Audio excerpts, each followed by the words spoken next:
after me. Sorry, I thought you were talking to someone else, even though it's just the two of us. Then you hear, what? You said you're bored? Huh, well, have I got the perfect cure for boredom for you? And no, it doesn't involve my interest and taste of music, which you say you don't like, which I don't understand. No, it's way better, alright? Listen, picture this. You and your best friend are hanging out on a Sunday, and it turns out to be one of those gloomy Sundays where there's a whole storm going on outside, the whole shebang, lightning, thunder, ugh.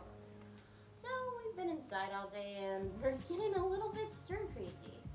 Suddenly, out of the corner of our eyes, we see a flash come from the woods, and you and I both know that's not just any normal flash, because when does anything normal ever happen to us? So we go and investigate. And while we are investigating in those woods, we stumble upon our favorite magic treehouse. That's right, I said it, our favorite magic treehouse, and we know it's time for an adventure. So the two of us go into the treehouse and we're transported to someplace totally different.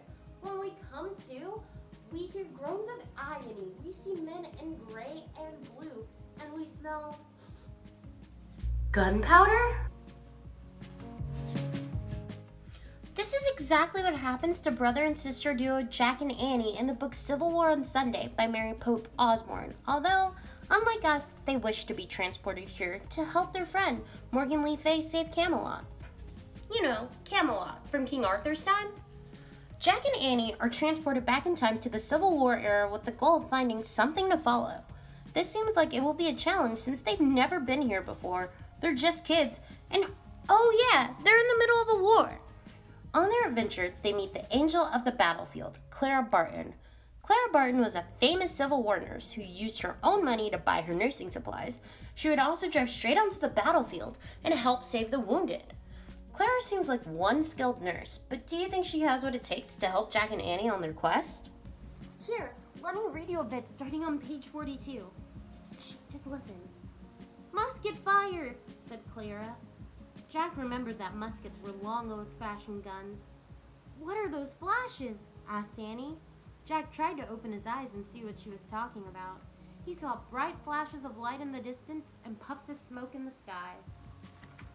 Cannon shells exploding, said Clara Barton.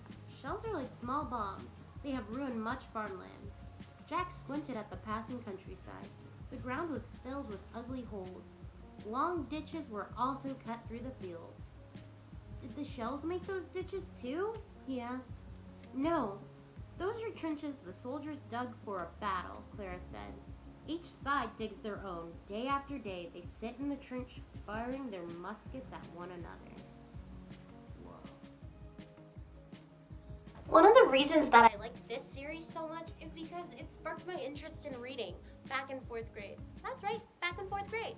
I remember sitting in Miss Oberhuser's classroom library and reading about Jack and Annie's Titanic adventure, and suddenly I felt different about reading. I loved to do it, and whenever I read the Magic Treehouse books, I always felt like I was transported on the adventure with Jack and Annie whenever they went into the Magic Treehouse. It was insane. It got to the point where I would repeatedly check out the books, and sometimes my friends would get mad at me because I always had the books and they kind of wanted to read them. But that's neither here nor there. Now, one of the major themes in Civil War on Sunday is lending a helping hand no matter what's going on in your life. Jack and Annie do this repeatedly, and I think it's so good and something for us to take away from this book, because a lot of the times with our busy lives and all the things that we do, all the things that our parents do, all the things that are important to us, we forget to stop and see who needs help around us. So, what do you think? To cure your boredom, are you willing to hop into Civil War on Sunday, go on an adventure with Jack and Annie, and discover if they find something to follow, and if they get back home?